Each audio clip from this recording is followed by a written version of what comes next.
Recently Sreelekha মিত্র কলকাতা বাংলা চলচ্চিত্রে আলোচিত একজন অভিনেত্রী। সুতরাং এই জন্য অবশ্য অল্প সময় দর্শকদের মাঝে নজরে এসেছিলেন, কিন্তু বর্তমানে এই তারকাকে চলচ্চিত্রের পর্দায় তেমন একটা দেখা যায় না। মোরওভার কী কারণে এই তারকা চলচ্চিত্রে নিয়মিত কাজ করছেন না সেটি অবশ্য জানায়নি এই তারকা। যদিও মাত্র কয়েকদিন আগে ওটিটিতে অভিনয় করেছিলেন এই সুন্দরী, সেখানে অবশ্য তার অভিনয় তার অনুরাগীদের কাছে ভালো লেগেছিল। সুতরাং এই জন্য অবশ্য তিনি তার চরিত্রটির জন্য নজরে এসেছিলেন। অন্যদিকে সোশ্যাল মিডিয়ায় শ্রীলেখা সর্বদাই সক্রিয় থাকেন। সেখানে অবশ্য এই তারকা তার প্রতিদিনের আপডেট শেয়ার করেন। মূলত বর্তমানে এই তারকা তার সোশ্যাল মিডিয়া হ্যান্ডেলে একটি স্ট্যাটাস দিয়েছেন। সেখানে অবশ্য এই তারকা লিখেছেন 2024 সালটা আমার জন্য শেষ, কিন্তু কোন বিষয়ের জন্য শেষ সেটি অবশ্য জানায়নি এই তারকা। মূলত এই জন্যই বর্তমানে আলোচনায় রয়েছেন এই নায়িকা।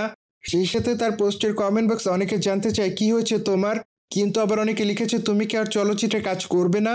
মোরওভার অনেকে আবার জানতে চায় তুমি কি বিবাহ করবে নাকি। সেই সাথে অনেকে আবার লিখেছে দিদি তুমি কি সুইসাইড করবে। কিন্তু কি কারণে শ্রীলেখা এমন স্ট্যাটাস দিয়েছে সেটি অবশ্য এখনো জানা যায়নি। বাই বর্তমানে শ্রীলেখার হাতে বেশ কিছু কাজ আছে, কিন্তু আগামীতে এই তারকাকে ওটিটিতে অভিনয় করতে দেখা যাবে। মূলত এই জন্য খুবই তাড়াতাড়ি এই তারকা শুটিং অঙ্গনে ফিরবেন বলে জানা যায়। মোরওভার টলিগঞ্জের বিতর্কিত একজন তারকা হলেন শ্রীলেখা মিত্র।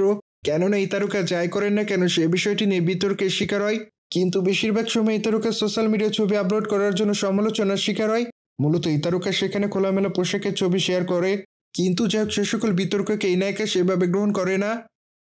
সুতরাং জেনে তো নিলেন কী কারণে বর্তমানে শ্রীলেখা দর্শকদের মাঝে আলোচনায় রয়েছে। মোরওভার এই বিষয়টি নিয়ে কোনো মতামত থাকলে কমেন্ট বক্সে জানাতে ভুলবেন না।